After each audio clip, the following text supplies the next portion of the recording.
So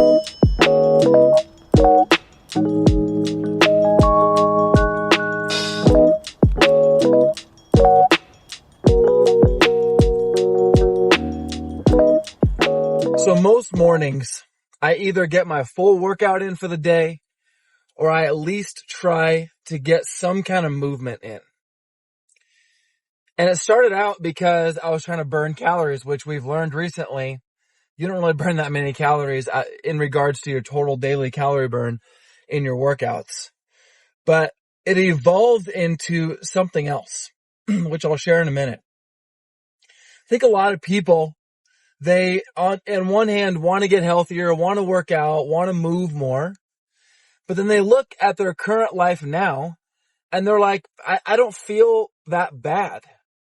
And I bet you don't. I'm not here to disagree with you. I'm sure you feel fine.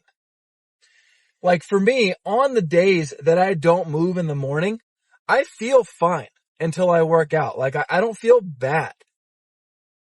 It's just that when I work out in the morning, when I move my body and I'm challenging, some mobility, I look at it now as I'm activating my body for the day, right? Like because I just spent 8 hours of basically not moving and I'm about to move all day. So I'm activating, right? I'm putting on my armor.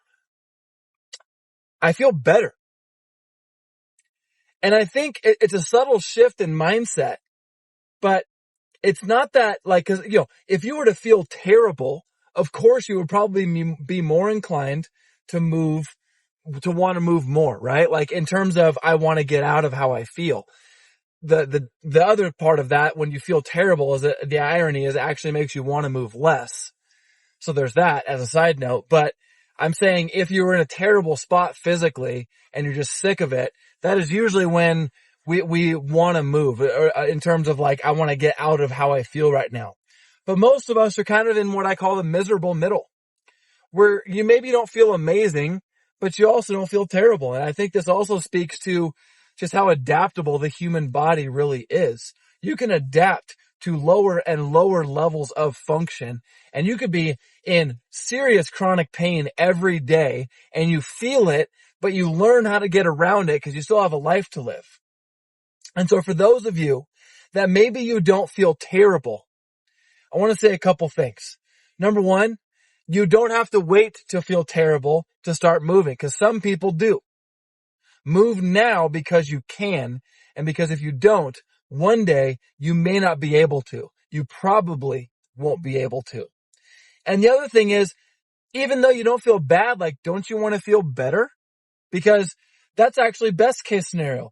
You don't feel terrible, so you don't have that working against you. So really there's only upside to moving. So why wouldn't you go for a walk? Why wouldn't you stretch? Why wouldn't you work out? Because you'll only feel better.